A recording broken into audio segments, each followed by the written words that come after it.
So thank you everyone for coming tonight. It's our third Hudson event in this room. This used to be all offices pre-COVID, and now post-COVID, a lot of our staff work from home. So we've turned this part of the office into an event room. The other side is where the advisors and the finance team work. But this side we've turned into an event room, which has been actually really fun over the last few weeks. We've done a few of these. We had a crypto one a few weeks ago and a colonial workshop 2 weeks ago. And tonight we're talking about leveraging into the property market. And I know that traditional lending is something that everyone will be aware of. Save your deposit, get your traditional home loan. But tonight we're going to talk about some innovative ways to get into the property market, as well as touching on self-managed super funds with the head of our self-managed super fund department, Aaron Alston. And I'm also going to introduce you to Dana and Cherie tonight. They run Grow Property, which has been around for 20 years in Brisbane. We've worked with them for a long time. So we're going to try and keep it fairly brief though, so no one gets too bored. And I guess we're going with a conversational panel sort of approach. Yeah. So going with this approach tonight, where all of these topics you see will sort of touch on, but along the way, feel free to literally raise your hand or just ask a question, and we can go deeper into certain areas. Because if we did go in depth in each of these, we'd be here for a couple of hours. So. We keep it to 30 people, so it's sort of like a classroom, and that way it just makes it more interactive. Anything you want to know more about, ask Brendan. But we'll really just start going through some of these different concepts at the moment. So we're not going to talk traditional lending tonight. We're going to talk different options, and I think we'll start with some of the government grants available, just briefly. But some of the government grants available make it possible to get into the property market with as little as about $10,000 if you're a first home buyer. So I'm going to handball it to Brendan, and I'll get you to sort of talk a little bit about grants. Absolutely. Well, and I guess, as you said, there's the traditional lending approach, which is to qualify what that is having 20% deposit for the property that you're purchasing. So whether that's through equity in a home you already own or just through cash that you have, but the banks require that buffer so that if the property market drops, the security property they hold is still able to pay, out the loan in a forced sale. So 80% has always been the traditional amount. But if you have less than that, then there's a whole lot of different scenarios we'll look at tonight. So the first one, yes, as you say, government schemes. And there's a distinction between state government and federal government as far as what they're offering. State government tend to offer the grants and the first home buyer stamp duty exception. Or some states like Queensland actually have a homeowner's concession. So it's not just for first home buyers, but as long as it's an owner-occupied home, you pay less stamp duty than if it's an investment property.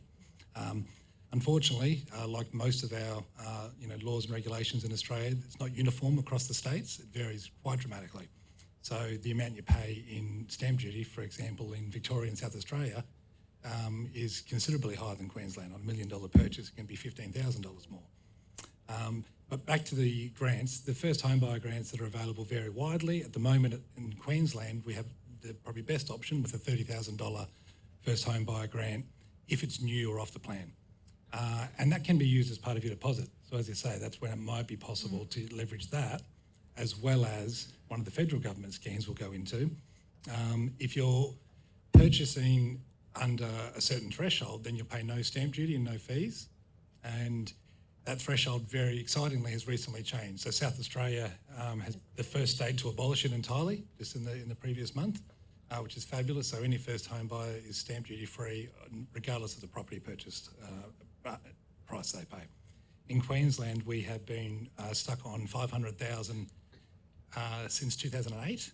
So Hudson and myself personally have been advocating in Parliament with the state government for that to change. We've been lobbying for that for a number of years. And very excited that 2 weeks ago that has changed. So it's now been lifted to $700,000. It's still a little bit low considering the median property price in Brisbane is over $900 now. Yeah. But $700 stamp duty free, over $800 and up to $800 you still get some concession. So that really helps. So if we take the fees out, you've got the first home buyer grant you may be able to put towards it. But the one which we see used the most is this federal government home guarantee scheme. Previously called the First Home Low Deposit Scheme. Now it's called the Home Guarantee Scheme, and that comes in three different forms.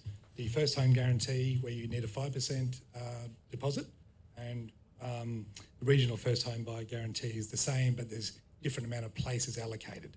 So so that if you are regional, you don't miss out if all the places have been used up in the cities. And then the other one, which is lesser known about and quite specific, is the family home guarantee. And that's the one where it's for a family, so it actually needs to be a single applicant and with one or more dependents. So then that's the rare situation where you'd only need 2% deposit. So with this scheme, the government is not, of course, giving you that money. You're still needing to borrow 95% of the purchase price.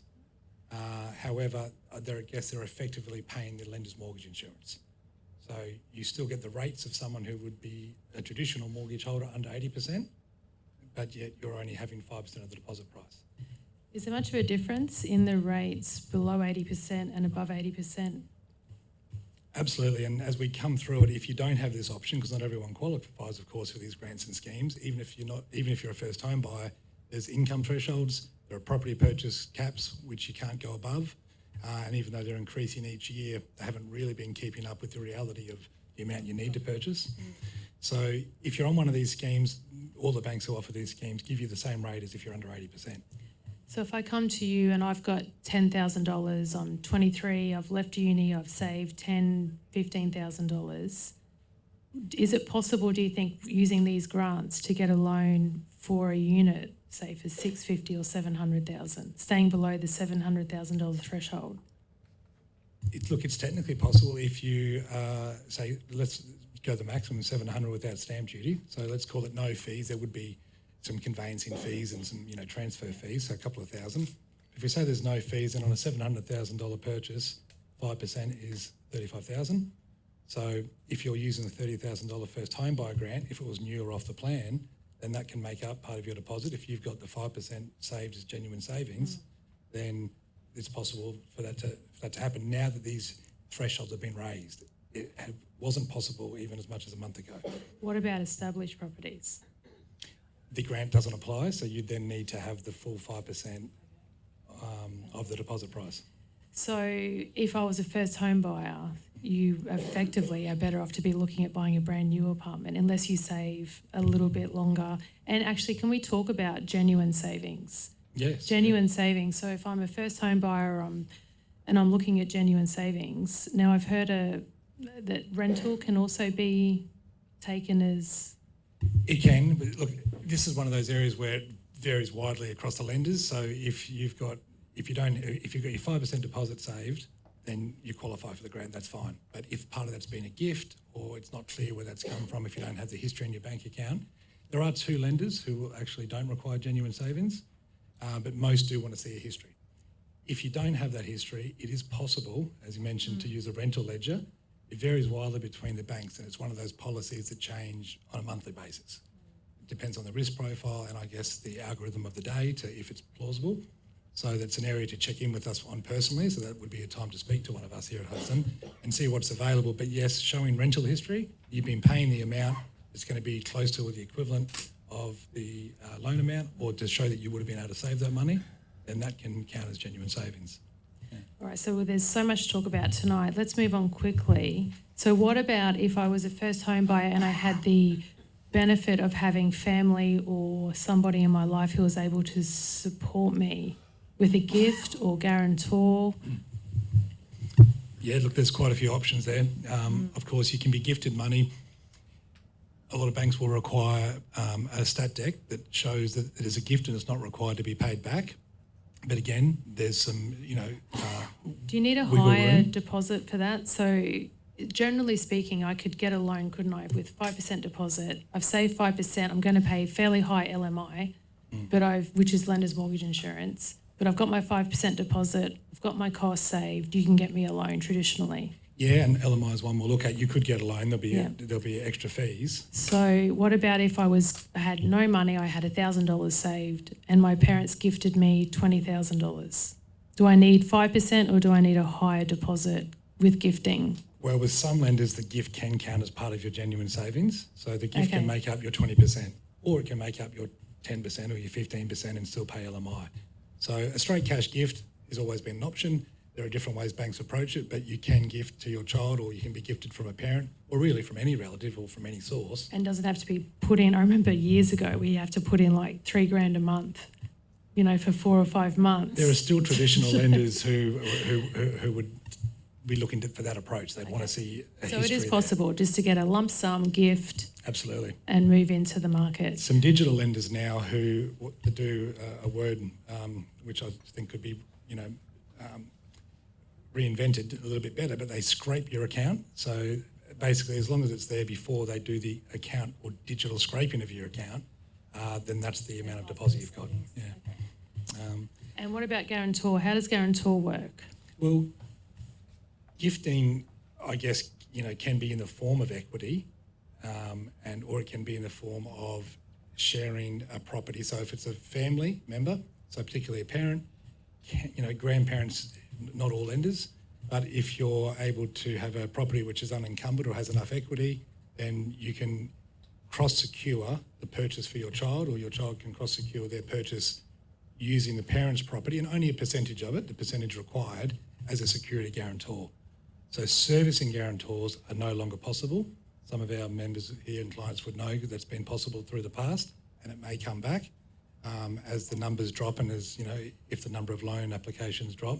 They're the sort of policies banks look to open up again and look to be more flexible with, because they need the numbers.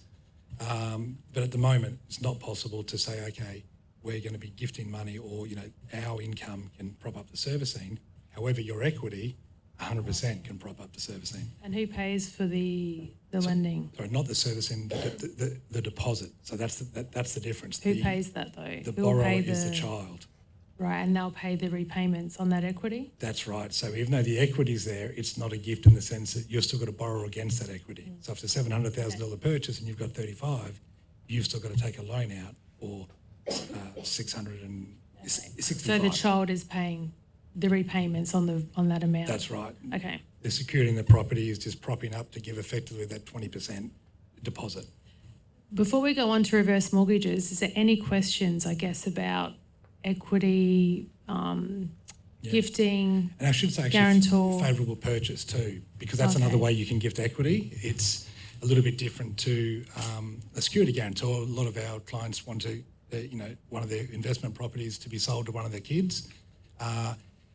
This has changed over time, but it's considered a favourable purchase if you're selling it for, say, $200,000 under market value to your child. There are banks who will take that, but use the actual market value as far as the valuation goes. So you can still be purchasing for, say, 500, but use 700 as far as for the loan to value ratio, the LVR, so that you've got the extra equity. Does that happen much? We've had a few in the last 6 months, actually. Wow. But the point to note there is that the Land Titles Office in the respective state will look to the market value when it comes to stamp duty. But it is an option for gifting equity as such. There's any questions about gifting? Is it really family strictly, or can it just be a business partner or a friend of a friend? Or a lot of the lenders are strictly family. There are rules around that, especially favourable purchase or security guarantee. But there are options with lenders. The rates might not be as competitive as some of the more first tier lenders, but there are options depending on the circumstances which can be considered. Yeah, it's a good question. I guess gifting wouldn't matter, because no one knows where the money's come from. Gifting doesn't matter. Gifting's so you're talking guarantor. Yeah. Guarantor or favourable purchase, yes. Yeah. We might move on now then to reverse mortgages, because it's an area that gets, I guess, bad press because it's, it's misunderstood, reverse mortgages, and it's not for everybody, and we're not advocating reverse mortgages, but reverse mortgage is something that can be almost like a living inheritance for your grandchildren. If you were planning to leave them money anyway, it is a way of using the equity in your home where you can no longer get traditional mortgages and gift it to your grandchildren to allow them to leverage into the market now. I'll actually let Brendan explain it. No, you're spot on. We've seen an increase in inquiries about this and clients wanting to do it. The reverse mortgage was set up, I guess it had traditionally three things: the standard reverse mortgage, where the purpose of the loan was, to maybe renovate the place or make adjustments to the property you're in for your retirement. Aged care, usually a shorter term, 5 years, where you get a monthly repayment against your mortgage, and you're not required to make repayments on a reverse mortgage. That's the main difference. Unlike a traditional mortgage where you're paying back monthly, the money that you loan and the interest on it compounds. So over a longer term, it can actually eat up the whole equity in the sale price of your home. But you can actually repay it. You can there is an choose option to to repay repay it. That's right. Which is, And more recently, one of the providers is offering it for a secondary home. So even if you're not gifting it to a grandchild or a child, you can actually use, if you've stopped working and you're no longer eligible for lending because of the asset position and you don't have the income to service it, if you've got an unencumbered owner-occupied home, so no loan on it, you can actually get a reverse mortgage to fund a holiday home or a second home. Now, that, I guess, has prompted a lot of the inquiries to say, well, can I then do that for my grandchild? Can I say, okay, can we pull out some money out of that, our home? I intend to leave them that inheritance anyway, so I'd like to give them $100,000. And the amount does vary. There's a lot of rules around it. You've got to be over 60 to start with, and each year above 60, the amount you can borrow against your home increases, because I guess the Australian Bureau of Statistics would say that you're one step closer to that passing into your estate. So it's all been worked out very mathematically.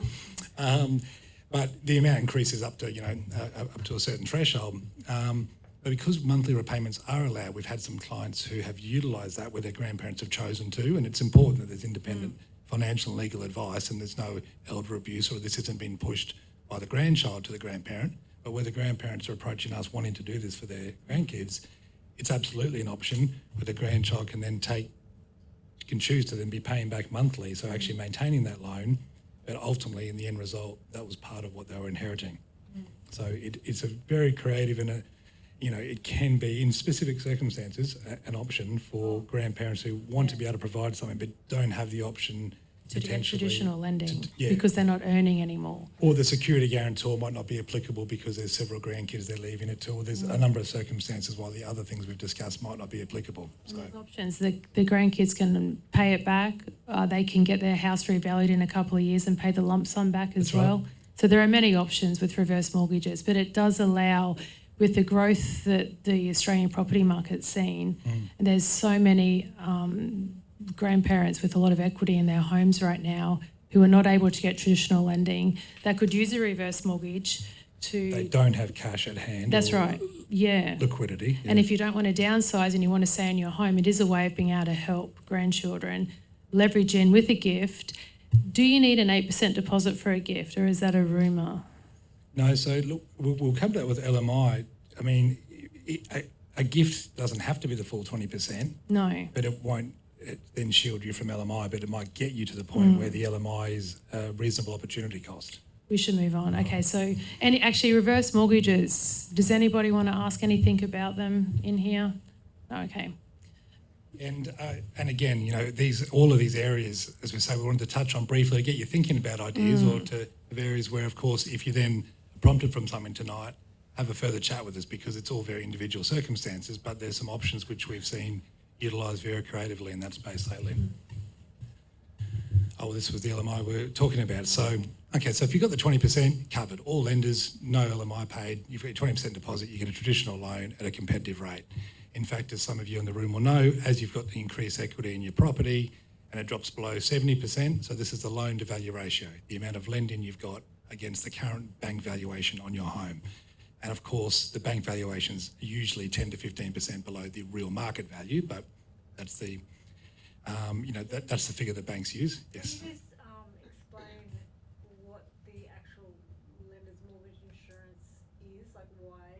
Yes, so it's a great question. Lender's mortgage insurance is a fee that you're paying to essentially an insurance company, which is guaranteeing the remaining part of your loan. If you don't have the 20%, say you've got 10%, then you're taking insurance over the remaining 10% so that if you defaulted on your loan and the unforeseen happened, you couldn't pay the loan back, then you're covered for that extra 10%, or the bank is covered, but they don't lose if you can't sell for the price. Higher risk. Exactly.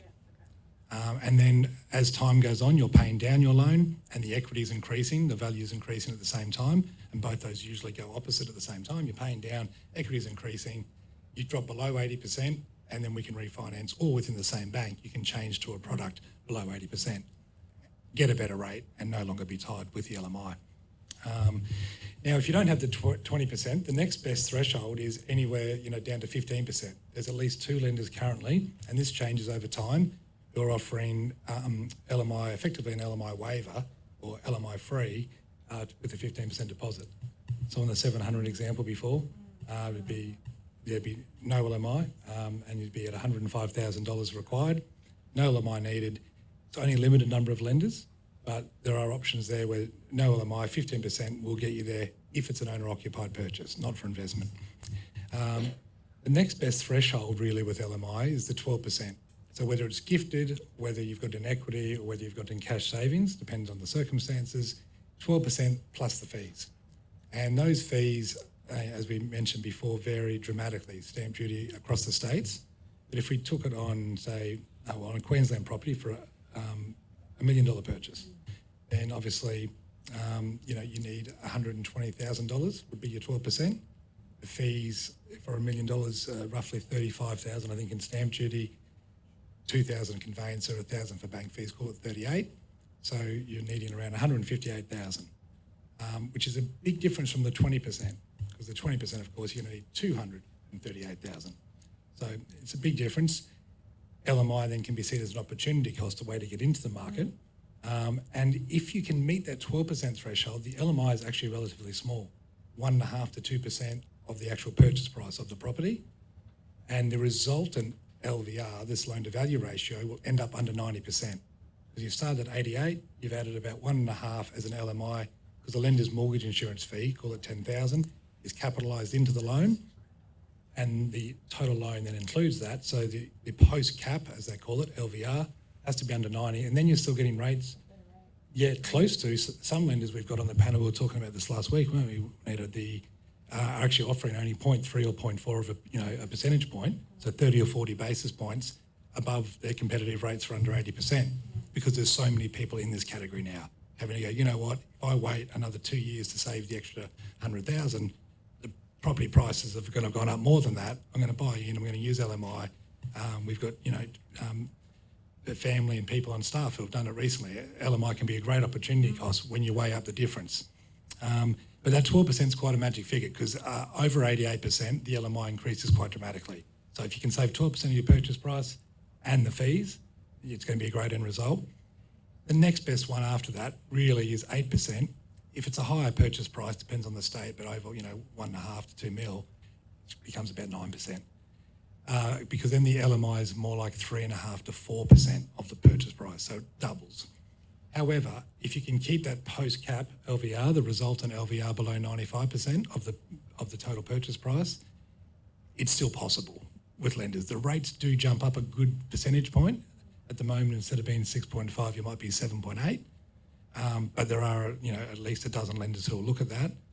Above 95%, there's maybe 1 or 2 in the private space, and rates will be really high. So that's really the probably. And I think it's important to remember that LMI is also, if you're buying an investment property, it's tax deductible over 5 years. That's true. So it's not, LMI is not evil, it's just something to be aware of. If it's part of an investment purchase. Of course. All of the costs, all of the stamp duty, all of the fees are effectively tax deductible, yeah. And I think there's now talking different industries. So there are some industries that get discounts, aren't there, with LMI? Yeah. Yeah, that's right. Professional LMI waivers. This is another area which changes monthly. There's been times over recent history where owner-occupieds have been offered, first home buyers have been offered LMI waivers up to a certain threshold. They come and go with different lenders. The one thing that's maintained, and we've seen for a long time, are the professional LMI waivers, particularly for the medical profession, but also for accountants, lawyers, teachers, sports professionals. There's a specific category at the moment with one lender, and a whole host of others. And it does change throughout the time, but for a lot of professional, PAYG, and even self-employed in some of these professions, there's a lot of banks who are willing to say, actually, we understand how your income works. You might have started on this base, but you'll very quickly progress to here. So we're actually able to offer no LMI up to 90%, and particularly for medical professionals who are listed on the APRA, website, and it's not all medical professionals, but up to 95, and at certain times even 100% LMI waivers. Yeah, that's a great benefit. And if that doesn't apply, obviously the other ones can, but there's a lot of clients who this applies for who don't even realise it.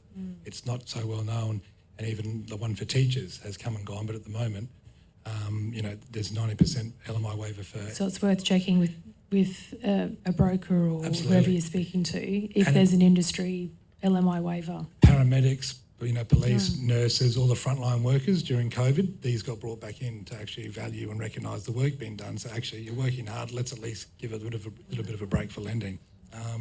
The criteria, the eligibility, whether you need to be a member of a professional body, you often do. There's specific things for each profession, but again, something to speak with us individually about.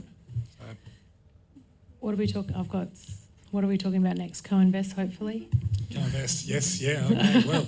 Oh, we are, yes.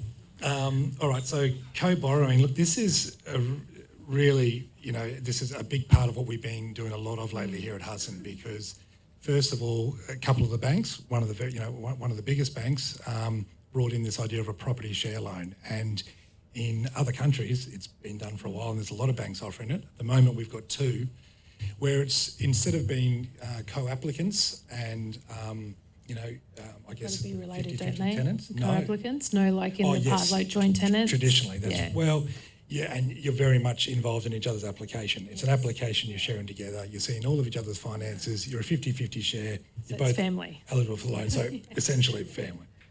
Whereas with a property share loan, your circumstances apply separately. So you'll be tenants in common on the title. It might be 50-50 share. But if you are eligible, or if you don't have enough deposit and you need LMI, then your loan will have LMI. And if the person you're property sharing with has 30% deposit and doesn't need it, their loan will be a different amount to yours and based on their circumstances. So they're two separate loans, two separate applications. You don't see each other's. The part that is shared, though, is that you do need to guarantor each other's loan. So you're a guarantor. If one defaults. As security. Well, you're not guarantor for paying it back. So you're not eligible. You're not required to make the repayment as such, but you would have to agree that if the unforeseen was to happen and they weren't able to pay their loan, ultimately the property which you're a half owner in would have to be sold to make that payment. And I think the important thing with co-investing is that you do have some sort of legal agreement drawn up at the beginning, just to talk about things like when you're going to sell it, and if you have the chance of buying each other out. So there's just a few agreements that need to be bedded down, but you can do that yourself. You don't need to see a lawyer. You can have a contract printed up, law path, do one together, have some agreements in place. The lenders probably prefer it, but ultimately it's always your right to waive that. You should have legal advice as well. So, That's right. but I mean, I could buy a property with anyone in here through co-invest. Yes, absolutely. And it's it's better to have similar ages, so that you're looking at similar 10-year timeframes or 20-year timeframes with the property. But it is definitely an exciting space that a lot of younger clients especially are getting involved in. The property share loan we're hoping to see as well, where you can have, at the moment it's limited to 2 applicants or 2 loan applications. So effectively it can be 4 people, because each loan application may be, say, 2 couples. But it's 2 separate applications. We'd like to see that move to 4 or 6. There's been talk of it. I mean, I think a lot of it is system limitations rather than any actual other, risk mitigation. And you could actually look at a unit trust. So under 20 people could join up together and buy a property. Well, this steps outside of that property share loan into something a bit more creative. You need an accountant for this, but you don't need a PDS or anything like that, as long as it's under 20 people. You could effectively get 10 people together or 19 people together, a couple of $100,000 each, and buy a property down in Tenerife, for 7 or 8 million. And you would all own a unit of that property. And that's how a unit trust works. They're not expensive to put together, but it is getting to find 10 other people or 15 other people who've got $200,000. I'm not sure about lending. How does lending work in unit trusts? Look, there's less lenders who will do it, but it is possible. A unit trust is just a legal entity, just like a discretionary trust. Most family trusts and trusts that are involved with companies that most of our clients would have are discretionary, where you determine each year where the actual profits flow, where the distributions go from the company, whereas a unit trust is predetermined. You're all in for a set unit amount. And so depends on if it's trading or just investing as to how lenders look. But even That's if true. it's a Actually, you commercial could rates, have 10,000. Someone could have $10,000, and someone could have $200,000. doesn't need to be equal shares. Yeah. That's right. So it can be really creative. There's some complexities to it, but it is a way for groups of friends. And there's been, there's a number of examples where we've seen this work with a unit trust to purchase. Would usually be an investment property because, of course, you're then sharing that rental income back. But there are options outside of the property share loan, and even in that space, we're hoping to see that expand to multiple groups. There's a few cases in New Zealand lately where groups of 6 friends have said, actually, let's buy a property. They've renovated it to make 6 effective small dwellings within that one space. There's lots of creative options that you can do with unit trusts. It's really, I think there's very little known about unit trusts, but it's such an easy thing to do if you've got, like-minded friends around you. And because you're splitting the costs of the accounting and the legal advice and the financial advice, there is more involved, but it's another way to access the property market. You don't even need legals. Yeah. I mean, accountants can do a lot of that unit trust work for you. Yeah, absolutely. We won't go into, Mick? Has this been around, like the co-borrowing, has it been around for a long time, or has it been like a creative way to try and get younger people to get into property given the growth? It's quite new. Like over the recent years, it's come about, and we expect more lenders to follow suit as a result because it's been really successful. Because you can go in with someone who you're not as closely associated with, you're not sharing all your financial details, you're not sharing everything. Everyone here would know how intrusive lending can be. They want everything down to your bank statements and question how much you spend on coffee or at Bunnings on a weekend. It's there's a lot of information there. So if it's someone you're going in with that you don't want to share that with, it's a great option. We've seen a second bank follow in their footsteps and offer a slightly different version, and I expect in the coming 12 months we're going to see a few more. And then we'd like to see them expand the availability of this to allow 3 or 4 friends to do it. Yeah. It would even benefit, older clients who find themselves in a position where they can't. Absolutely. Might have had a separation. Yeah, like divorcees. Yeah. 100%. Young kids, young uni students. My sons are 20. One of them's doing engineering. He's got a lot of like-minded friends who are quite focused on their careers, and 3 or 4 of them are talking at the moment about going into some sort of unit trust to buy a property. And at the other end, you're right. You've had your kids, and things happen, and you find another like-minded friend. You can go and co-invest without having to share financials. It's an amazing innovation and something they should have done years ago. And there's a lot of people who are doing that through share houses renting because they've been left in a situation where they don't have the super or the income or the payout to be able to have that property. So we'd love to see that, for all age groups. And you're right, the younger ones have been very impressed. In fact, there's some clients here and some I spoke to tonight who have spoken with their kids. I think we're at a point where half the loans we've done some quarters have been members' kids coming through. We have 4 or 5 families now with 3 generations active with us, something we're very proud of. Yeah, I think that's what started us on the innovative financial ideas, is the fact that we've got so many older clients now with their grandkids or their kids and their kids coming through. Yeah, and trying the to number help them of get 18 lending. to 20-year-olds who want to actually knuckle down and quite put money focused. away and borrow money to buy a property. That certainly wasn't me at 19 or 20. I needed this advice then, but it's great, and there really is an increase in the 18 to 25-year-olds who are saying, actually, how can we do it? And that leads us on to self-managed super funds, actually, because there's a lot of families now, mum and dad and the 20, 22-year-old children who are going into self-managed super funds together. Absolutely, yeah. And in a self-managed super fund, actually, you can have 4. Actually, I'm going to wait. Aaron Alston, I'm going to invite Aaron Alston up. Aaron heads up our self-managed, our super department, our self-managed super fund department. Aaron heads that up. And Aaron's going to talk a little bit about self-managed super funds, but self-managed super funds are another excellent area where you can leverage into the property market, especially if you're already max in your own personal name to self-managed super fund. I've got a self-managed super fund. Mick's smiling at me. She's got a self-managed super fund. And the reason we went into them was, again, we were maxed in our own personal names, so we've gone across to a self-managed super fund to buy a property. And I'm going to let Aaron talk about how they work, but before unit trusts and co-investing, self-managed super funds were one of the original, authentic ways to buy property in a separate entity. So over to you, Aaron. Thanks, Juanita. That was very informative, guys. I got a lot out of that.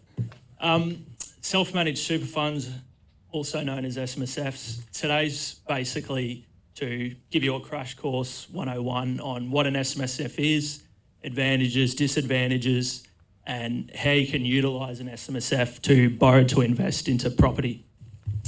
So what is an SMSF? Well, simply put, it's a private super fund that you manage yourself.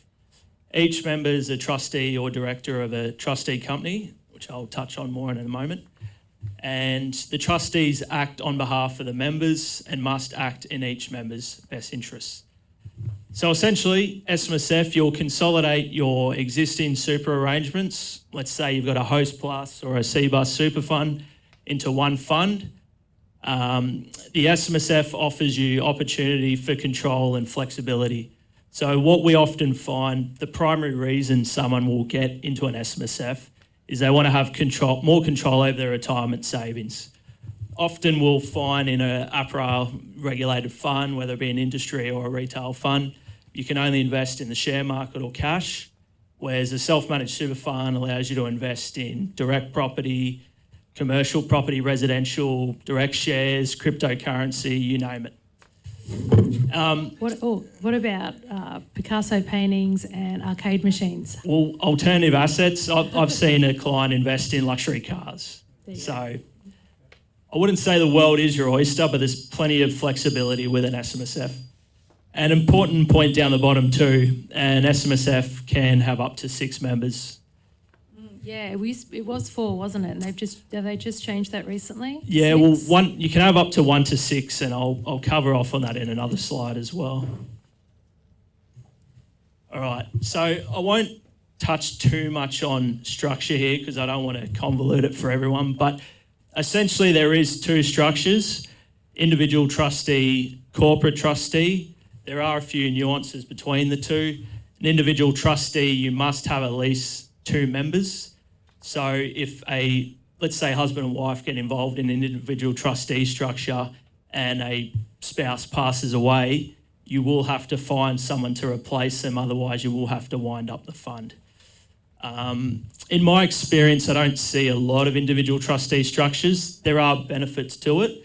If you wanted to know more about the pros and cons of each, you could certainly talk to an advisor and we'll tell you a little bit more. The most common structure though, corporate trustee, can have 1 to 6 members. So you could have, commonly what we'll see is what Juanita mentioned.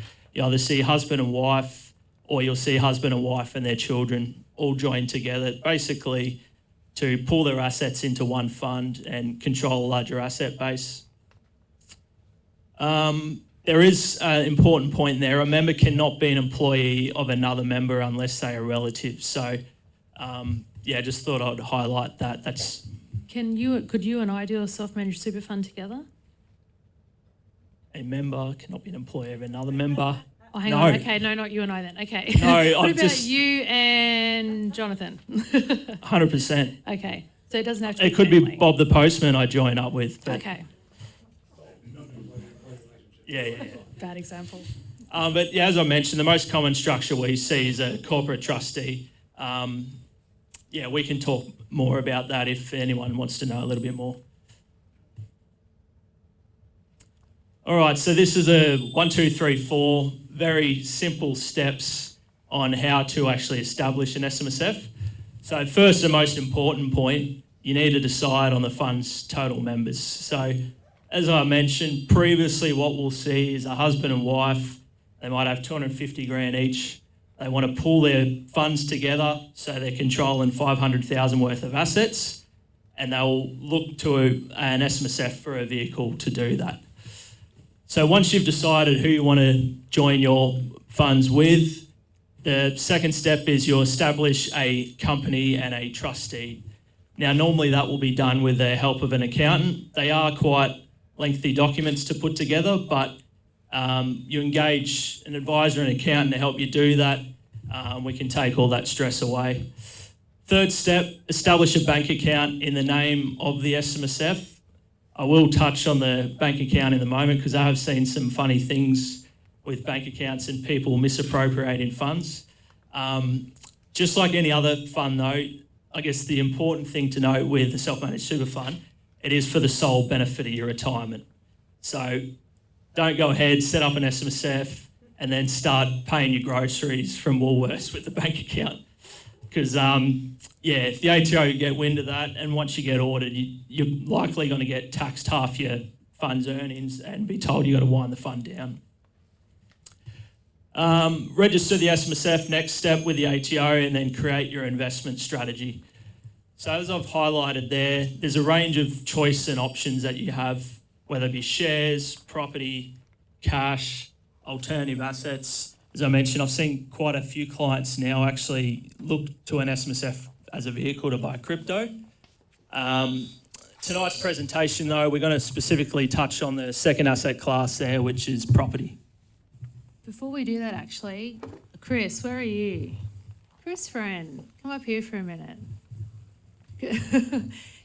Chris, I just want to briefly talk for 2 minutes about this is traditional self-managed super funds. So I just thought before we move on to self-managed super funds with property, there's a new product that's been launched only a few months ago with Hub24. So Hub24 are a platform that we use here at Hudson. They do shares, managed funds, ETFs. They also are really innovative in this space, especially for millennials and Gen Zs, but also at the other end for retirees who are winding up self-managed super funds. And they have a new product out which allows anybody to get into a self-managed super fund with extremely cheap accounting fees who may not have enough money at the moment to satisfy traditional accounting methods. Chris knows a lot about Hub24, so would you mind just a couple of minutes talking about Hub24? Oh, yeah. Very unplanned. So look, I think it is relatively new, Hub24. There is a limit, it's $20,000, which obviously, if you've got $20,000, self-managed super fund, very, very low entry. Excuse me, unplanned. Very low entry point. Cost-wise, again, ridiculously cheap ongoing to manage it. You're talking about 0.1 basis points, so $20,000. Again, please don't set up a self-managed super fund with $20,000. But that You could with Hub. You could. Financial. Don't rush out to do it. Thank you. But $20 a year to run that self-managed super fund. As opposed to a traditional accounting setup, which would be a minimum of about $1,200, and that's quite cheap. Absolutely. Yeah. $1,000, $1,200 would be your minimum. So if you've got $100,000, $100,000, $100. $100 for the Hub set up fees initially, just to be clear, but $100 a year. It is, for me, unprecedented. There's nothing like that on the market. What's the advantages? Other than cost? Yeah. Look, there's heaps. I mean, I'll start with the disadvantage, but it's an advantage, right? So the disadvantage is if you do this, you've got to invest within the Hub24 platform. That is your restriction. Picasso painting, can't do it. Property, can't do it. But Hub24, it's a wrap account. If you haven't heard of Hub24, if you haven't now, you will in a year or two. They're huge and they're growing every year. Fantastic wrap account, really, great. Wrap account means it's got ETFs, managed funds and shares. You can do literally any equities. You can. So you can buy any account. managed fund you can think of. Every ETF, any ETF. Global ETFs, every exchange. And very, very niche markets. So, commodities, crypto to an crypto, extent. there's a Bitcoin fund. There's a little bit there. But commodities as well, if you love gold, silver, wheat. So, sure. The options are huge. So, as I say, it's a disadvantage or it's a limitation because you've got to invest under Hub24. But that is huge. Their range of investments is massive. Very little. And I think the idea with Hub is that if you had $100,000, you invested into Hub, you bought your gold ETF, and in a year you put some money into it. A year later, you've got $200,000. You can take $100,000 out. Well, you have to move across at that point. Once you take money out to, say, deposit for a property, which Brendan would then get you a loan for, you would have to move across to traditional accounting methods, but Hub you can transfer the accounting administration. Yeah, and they know that. They've exactly planned this product for that. But you don't have to sell your shares. That's the benefit. Exactly. So you could sell 100,000 of your shares for cash, Yeah. move across to a traditional self-managed super fund accounting, leave your $100,000 in your ETFs over in Hub so you don't have to cop capital gains, buy your property, an accountant will have to take over the administration rights, follow through 20, 30, 40 years later, you retire, you sell that property, capital gains tax free because you've switched to pension phase. You sound like you know more about the Hub 24 product. Sorry. You're absolutely right there. Yeah. I love Hub. Yeah. And you've sold your property tax free and you want to continue to do a bit of trading in your retirement, so you move back across. Yeah. You got an income focus. You got an income from that focus, point. but you don't need the property or the Picasso painting. You move back across to the Hub platform and you go back to the really cheap administration fees. That's it. Without having to So sell the shares and equities. And that you again, had. they're really open about that. They know they're targeting the early and late market.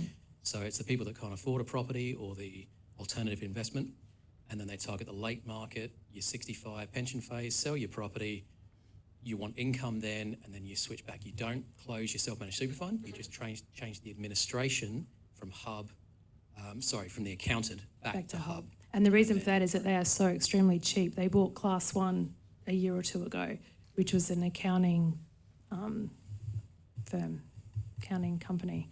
And that's why they can do this so cheap. They're trying to get young professionals into the market, and then at the other end, trying to take back retirees into the market. But it is the only product that allows it, and it does mean that you can start a self-managed super fund with $20,000 extremely cheap. They're building their brand, there's no question about that. And in a good way. self-managed You'll know super who they are. funds, they are really used for buying property or commercial property if you run your own business. But I'll let you keep talking. Anything else about Hub? Thank you, Chris. Thank you. Sorry, Aaron. Stealing my thunder there. Just back to this slide. So a very simplified, streamlined version on how to set up an SMSF, but in almost every instance, I'd always recommend seek financial advice and set it up through an accountant, because in my first firm I worked for, we had a lot of horror stories with people trying to do it themselves, breaching the rules, and ended up, with little to nothing left over. Is it true they tax you at 40, top Yeah. rate if you get it wrong? Well, the ATO can make you close the fund down as well, And tax you at high rates. at a much higher rate, significantly higher. All right, so this is just a list of advantages and disadvantages. The clear one to me, or the biggest one as to why someone would get into a self-managed super fund, is the flexibility control. And to keep with the theme of tonight, specifically property, one of the key disadvantages, I guess, is your duties and responsibilities of being a trustee, which I've touched on. You've obviously been a director of a company. You've got to make sure you adhere to the rules. Living overseas can be another one. You can be forced to close your fund down if you're overseas for an extended period. And the costs of running your fund as well. An SMSF, especially if we're going to set up a traditional SMSF to buy property, the running costs generally are higher. In my experience, the advantages of what you're trying to do normally will outweigh the cost. And I have highlighted there, although there's no legal minimum to establish an SMSF, I think it is important if you are looking to buy a property that you seek advice, because it may not be practicable, for cash flow reasons, and your borrowing capacity, working in conjunction with a lender to actually make it feasible. I've got a ballpark there of establishment fees and ongoing fees. Now, as I mentioned, the costs initially to get it up and running and the ongoing fees can be slightly higher than a APRA-regulated fund, but the primary advantages are, the ability to borrow to invest. And that's why you'd buy a property in the first place. We all know, like Brendan said, to buy $1 million property, there is going to be an outlay to buy it with stamp duty and fees and whatnot. But the whole reason that you're buying it is obviously make capital growth, and the rental income's there to support the cash flow. And I think the added benefit is with the SMFS, when you retire and you flick to pension phase and you sell, it's capital gains tax free. Yeah, well, super in general, I guess, SMSF, APRA funds included, very low tax rate, 15%. And there's offsets as well that come with that, because all your expenses are tax deductible. All right, so I know there's a lot going on in this. Question? Yeah. Right, your expenses are tax deductible, but they're not tax deductible off your wage. They're tax deductible within the company, which is the self-managed super fund. So if you've generated 30,000 worth of income and you've got 15,000 worth of expenses, when the accountant reconciles your tax return every year, you'll get potentially a tax refund depending on what they are. Nowhere near as good if you're in the highest tax bracket. Yeah, to your point, tax deductible within the super fund, not your personal name. So treat the SMSF like a completely separate entity. Do this once you're maxed in your own name. Like it's got benefits, but I think a lot of the benefits come in retirement. Yeah, no, that's a good point though. Tax deductible within the fund. And actually, just on that point, being a separate entity is one of the appeals because from a lending point of view, it's a separate entity, so your borrowing capacity in your individual names isn't impacted by the borrowing in the entity. But yes, that's right. It either adds the cost base or tax deductible within the corporate trustee. Within the company structure, correct.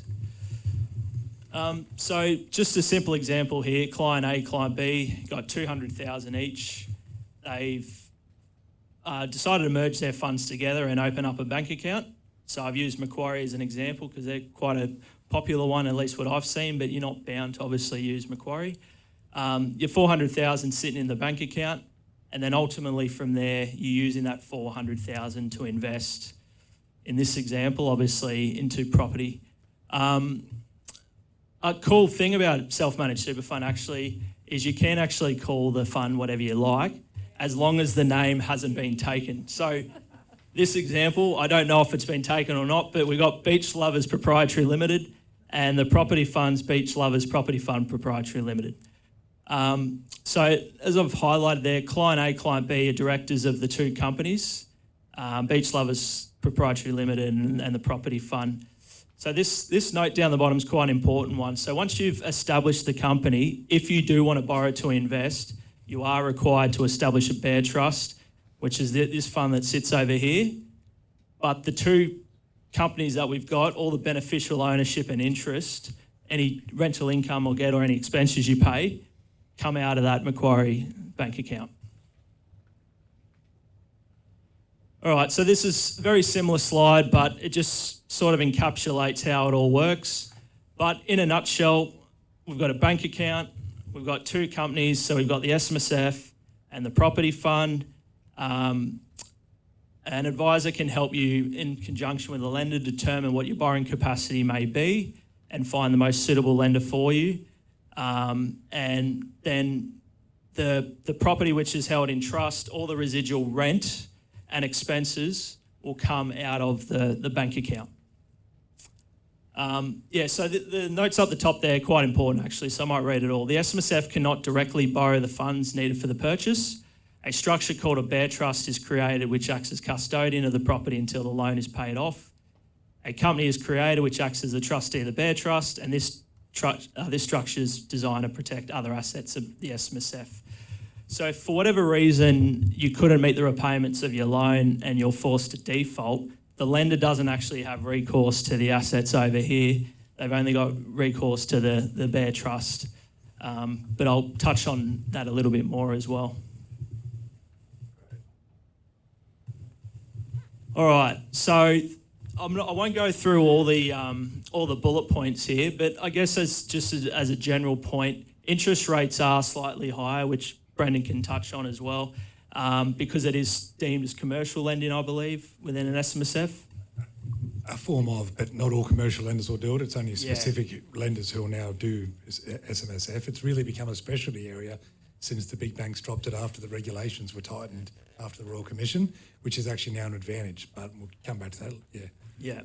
So typically rates are 1 or 2% higher. So we'll always assess your borrowing capacity and with the added interest if it's actually going to be viable based on your balance to buy an investment property. And on that, Aaron, can I say, I know all of us here at Hudson, we're seeing a real increase in inquiries and people establish them. And I think part of what's helping that is the legislative cost base for super is increasing, of course. We're about to be 11.5 on July 1st and 12% in another year's time. And with the increased rental yield that everyone's now getting, with the massive increase in rent, that is really upping the borrowing capacity within a self-managed super fund, because they're really the two sources of income, aren't they? Yeah, correct. Now, I did mention when you set up a property fund, it's done under what's called an LRBA, which is a limited recourse borrowing arrangement.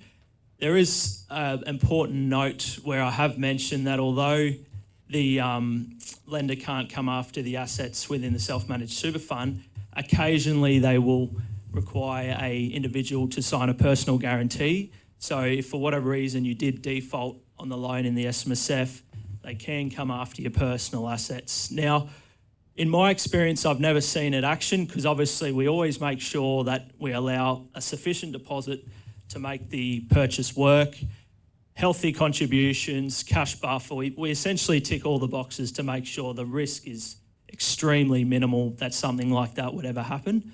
But it's just something to be mindful of. Just because the property's held in the SMSF doesn't mean you just set and forget about it. You know, if you lost your job in your personal name, you know, you're going to scrape and do what you can to make sure you can meet your repayments. The SMSF's not going to be like that to that degree, but you've still got to be mindful that, you know, it is a company. You want to make sure that everything's working as it should. And in that sense, Aaron, it's not dissimilar to all the other, you know, self-employed company structures. As a director, ultimately, just because a company has a separate legal entity, it still needs a person, a beneficiary, a shareholder or director to be personally liable at the end result. Yeah.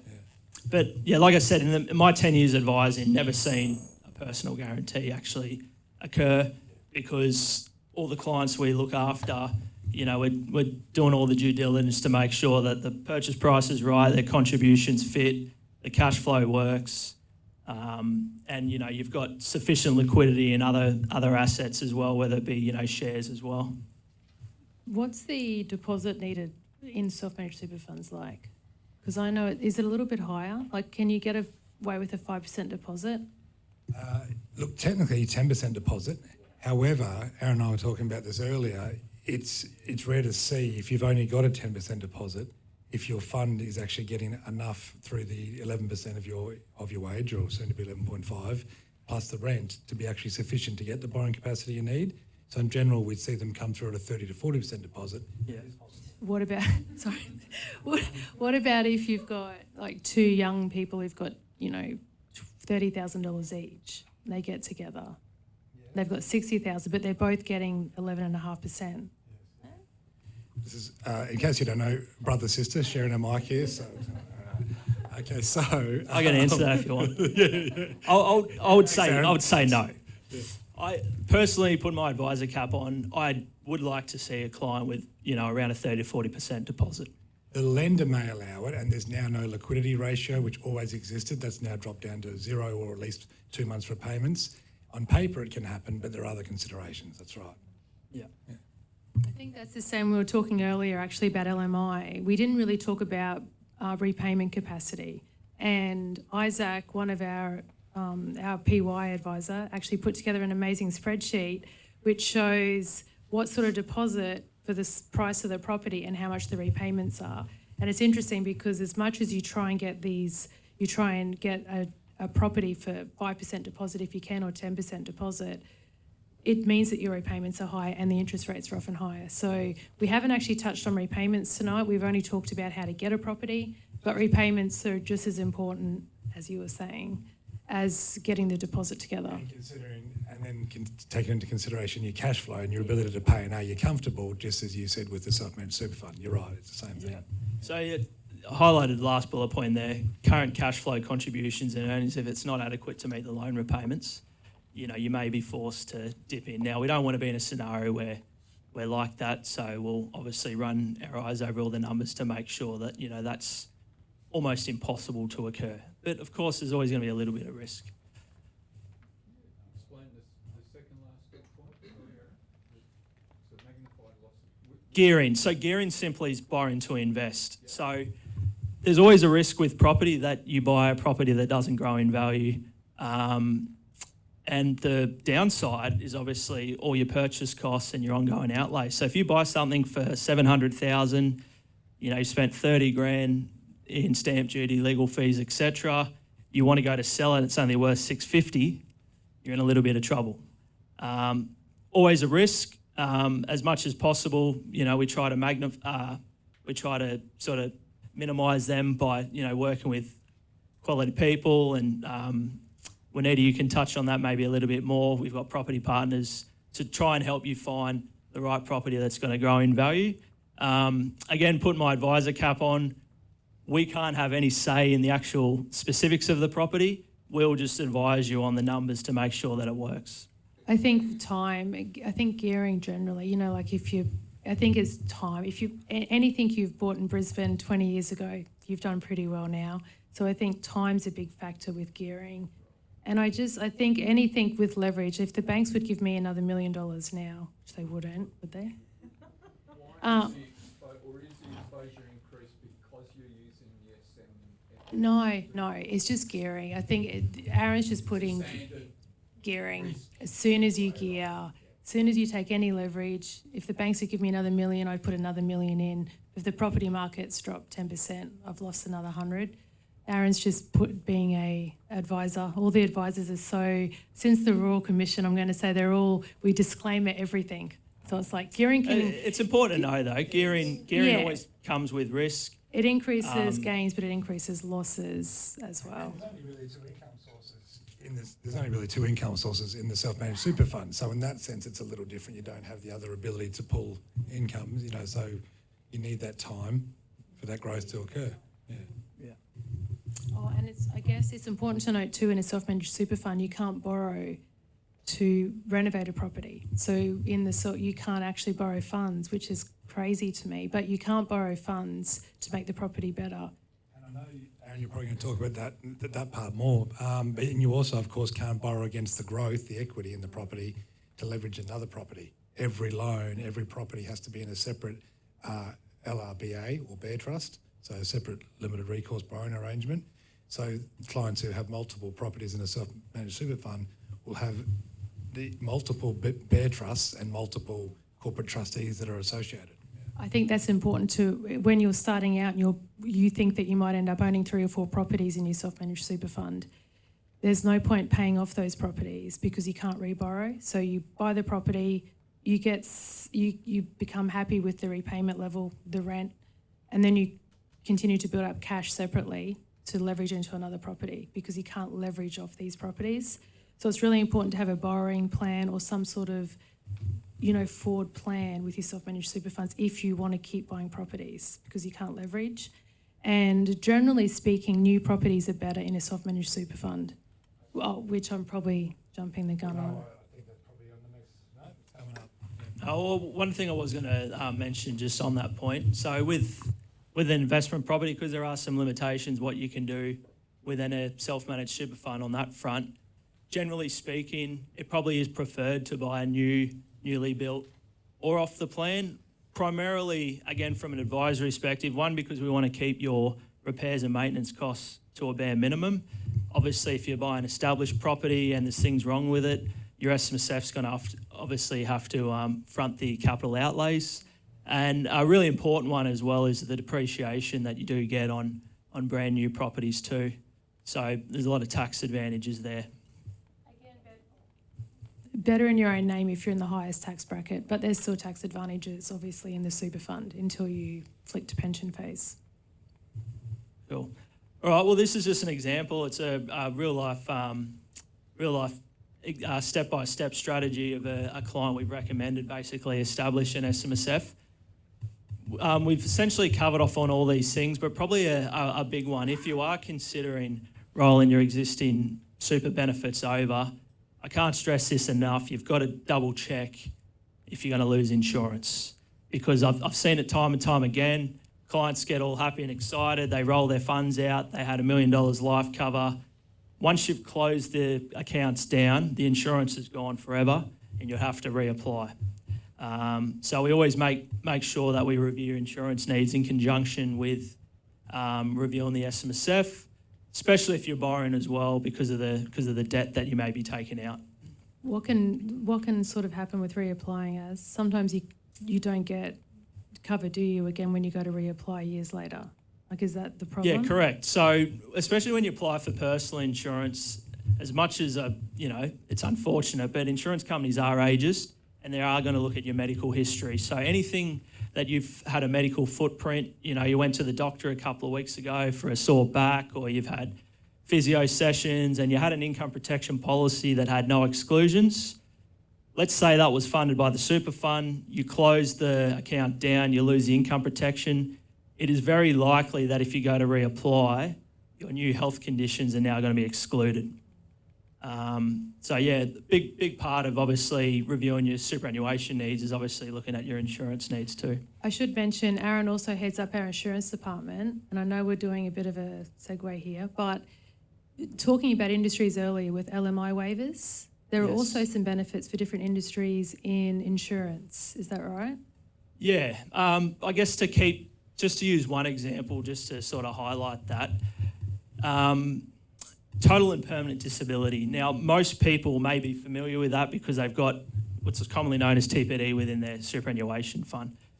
TPD within super is held on any occupation definition basis, which means for you to be qualified as total and permanently disabled, you have to not be able to work in any occupation that you're suited by education, training or experience. Now, if I'm working with someone that's in a highly specialised role and they want a better quality of cover, they're not going to be able to get that through super because the only definition available is any occupation. So I may look at own occupation, for example, which covers you for your specific role, not any occupation that you may have adequate training or skills in. Myself, or we use a doctor or a surgeon as an example. A surgeon may no longer be able to operate again. Under an any occupation definition, an insurer might turn around and say, well, look, you can't be a surgeon, but you can still work in a lower capacity. We're not going to pay you. So they don't meet any occupation. Under own occupation, they may get a full payout. So that's just one example.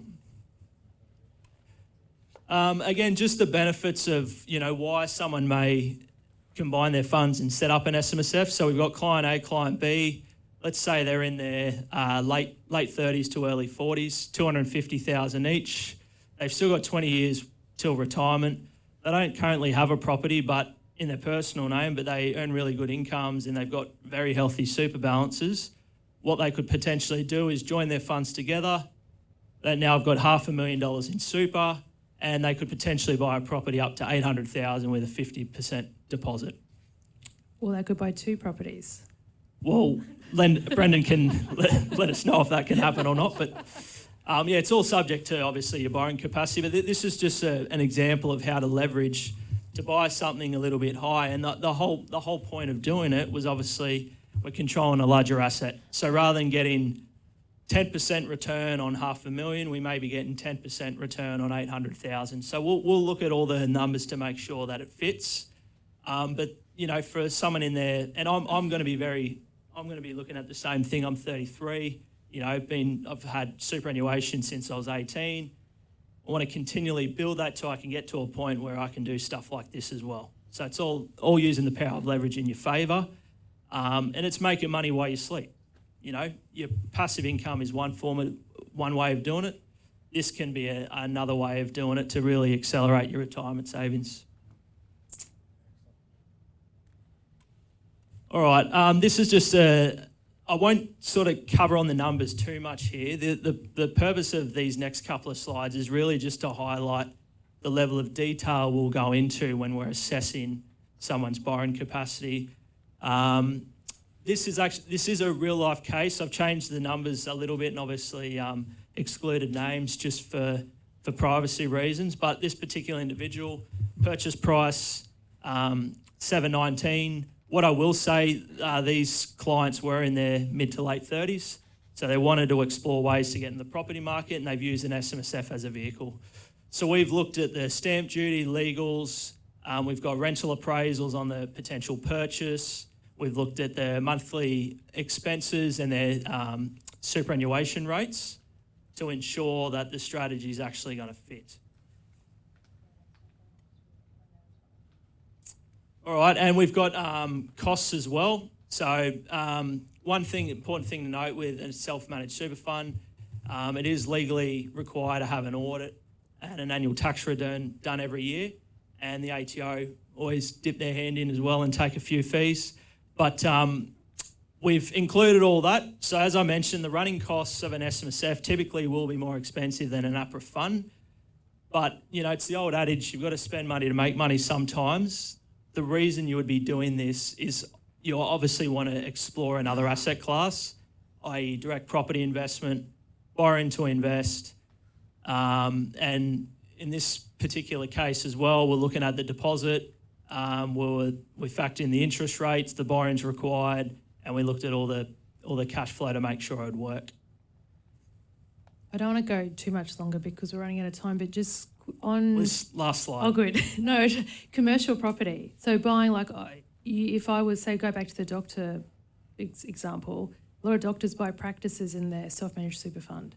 So you can buy your work premises and rent it back. We haven't touched... I know it's probably a whole nother... Yeah, it probably is another segment, but Yeah. I do have clients... you know, actually one of my best mates does that. He works as a dentist and he runs his commercial property through the self-managed super fund. And I guess for those who aren't aware, there is a clear distinction. If you're buying in a residential property, there can be no connection with it whatsoever. You can't rent it to a family member, a friend, or anyone. You know, it has to be arm's length. But a commercial property, you can actually rent back off yourself as your own practice.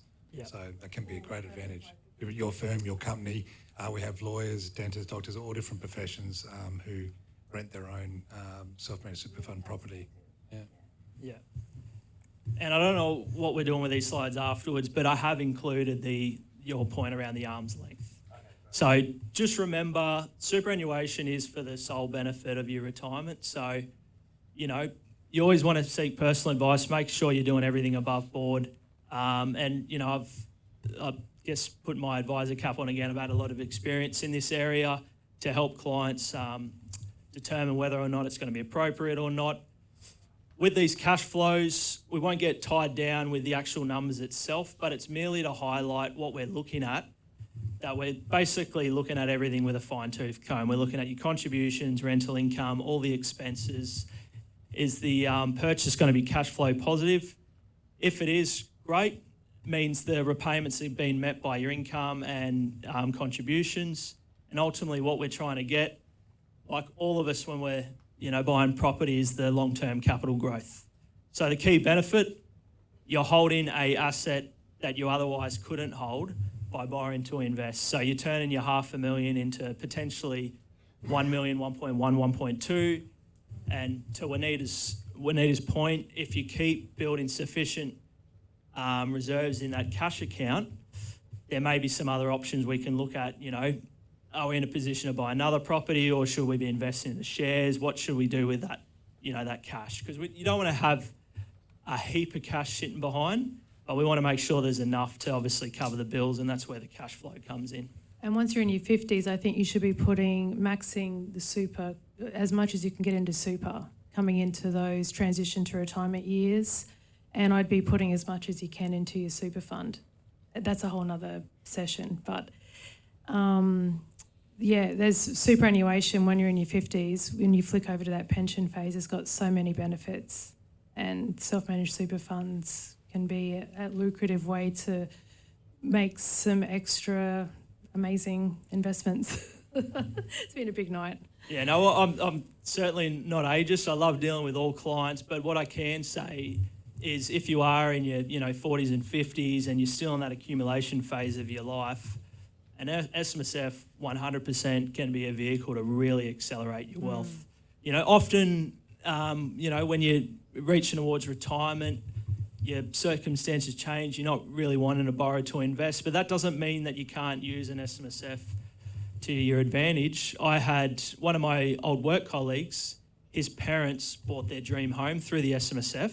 They bought it in 2017, 2018 with the intention once they retired that they were going to move into that. And it turned out beautiful for them because they purchased at the right time. The intention wasn't an investment, it was to be their dream home. They didn't have the cash in their personal name to do it. They did it through the SMSF. And, happy as Larry. I think that happens a fair bit, actually. Tonight we've got Dana and Cherie here they're just down the back there from Grow Property. They've been working with us for 15 years. And they've helped a lot of our clients buy their dream home or their home they want to live in retirement. A lot of it on the coast, actually, Noosa, Gold Coast. A lot of clients will buy their property now that they want to live in 10 or 20 years or even 3 or 4 years. And they'll find them that home through the self-managed super fund so that when they retire, it's all sort of ready for them and set up. So, yeah, that is a really common example of what we do for clients. We've seen a real increase in those self-managed super fund setups and property purchases, whether in individual names or through a self-managed super fund. Groups like Grow Property have the properties where it gives that option and might be for you to buy now, but especially off the plan and self-managed super fund go together really well. Yes, bespoke properties, absolutely. Now, any question? It's gone actually longer than we were hoping tonight, so I'm sorry for that. Any questions on self-managed super funds for Flip to Aaron? the last slide, actually. Oh, is there another? You told me that was the last one. Oh. Got to get to the end eventually, yeah? Any questions, or has Aaron done his job well? Oh, yes. So my name's Dana. So one thing I just want to share is right, Brendan? Oh, yeah. So you can't buy the land first and then build. That's right? That's correct, Anna. Yeah, so just talking about if, you can buy a house and land if it's in separate contracts. So unless it's part of the one, which is not very common, then that's right. It's a one-part contract if it's in a SMSF. So it's a great point. Thank you. And lovely feedback with that client who's just bought a property through Grow Property in their self-managed super fund. So, yeah. Do you want to touch on deposit bonds just for 1 second with off the plan? Can you do a deposit bond in a self-managed super fund? Look, that really comes down to, and Dana would be able to probably attest this more, is it depends on the specific developer. So I guess because a lot of development funding is happening where they need to have that 10%. So it depends on where they're funding the actual whole project from as to whether or not a deposit bond can you do, if you can do it with the developer, can you do it in a self-managed super fund? A deposit bond can be done in any entity, but there's a number of other considerations. So it's another thing which we haven't touched on tonight, but we need to speak about individual circumstances. That's when you don't have the deposit, you're using a bond through a company who provides essentially a caveat or a guarantor, for the the deposit amount to the developer or the seller. Dana, have you seen, I know that we've had clients who've bought off the plan. I know it's been a crazy few years in the markets, but if you bought a property off the plan 2 or 3 years ago and it was settling now, are you seeing valuations well above what they were selling for? So if I bought a property off the plan 3 years ago with a deposit bond for, say, 700,000, are you seeing them valuing settling now and they're already making, say, 200,000 on those properties? Is that sort of... Crazy. Yeah, it was, yeah. Yeah. We don't see it 5 out of 100. Yeah, so Dana's saying if they are acceptable by a particular developer, it might be 5% of the properties, or the units available in that property which are available through a deposit bond. Deposit bonds are great. For anyone who doesn't know, if you can get them, and they're years ago before the property market went crazy, they were quite popular. You can spend $10,000 or $15,000. Is that about right? On a $100,000 deposit bond. So you basically get to buy into the market now for about $10,000. And if it doesn't settle for 2 or 3 years, you're effectively capitalising on the growth, assuming it grows, for 2 or 3 years for $10,000. That's how a deposit bond effectively works. And then it goes the other way. If there's no growth, let's talk about that. We're positive people. It's definitely another one of those areas, like a lot of what we've touched on tonight, which really moves a lot. Like even over the last 6 months, a lot of these policies have changed within these key areas. So it's a constantly moving area. The banks don't advertise that. You won't see that. The headlines will always be the rates. All the policies that sit behind the scene, and are just as important in your eligibility to get the loan, vary on a weekly basis. We get updated daily from all the lenders. So keeping across that is a key part of what my whole team does. So it really is something to check in at the specific time, because even what's available now may change in a month. I might be able to say, hey, we've finally got someone back doing LMI waivers for first home buyers, or so there really is, and deposit bonds may change again, but at the moment the way they're funding developments, limited, but still some options there. So And when you start with your lending or any sort of leveraging, my last comment for the night is have a plan for the next, 1 year. Like get your lending requirements filled now, but also think what you want to do in 3 years, 5 years, 10 years, even 20 years, and set yourself up with your lending because structure matters a lot. And if there's no point just getting a loan now, I mean, you can just go and get a loan. But if you get a loan with the thought of where you want to be in the next 3 years, 5 years and 10 years, you really do set yourself up for a much more effective growth path with leveraging. Look after your future self as much as your present self. All right, great job, Aaron. I think, we got another question. I did see that the initial setup cost would be about $3 to $4 grand. Does that include setting up like the initial trust? Yeah, so the $3 to $4 grand I include is generally setting up the trustee company and the trustee. So they're these big documents, that 50 to 100 pages long. It's a lot of compliance stuff in there, but it's just to make sure you're ticking all the boxes. So the accountant or even Hudson now can help you with that. Correct? Yeah, that's right. And that includes your statement of advice. If you need a statement of advice now with an advisor to recommend the investment that you're looking at. So unless you came to us and you had your mind made up that you wanted a self-managed super fund, but if you came to us wanting advice on it, you have to have a statement of advice done up now. And that would entail us looking through your supers. Yeah. What does that do as? Well, to answer your question, it's basically to set the company and the trustees up. As well as a statement of advice, because that would be for the Bear Trust as well, if you're just talking 3,000 or 4,000. I guess this is something we're looking at the moment because historically they've been very expensive to set up. You can pay, $5,000 up to $15,000 for a statement of advice. You can pay $5,000 for the accounting set up. There's the ASIC fees, of course. They can get very expensive, and there's a real range out there.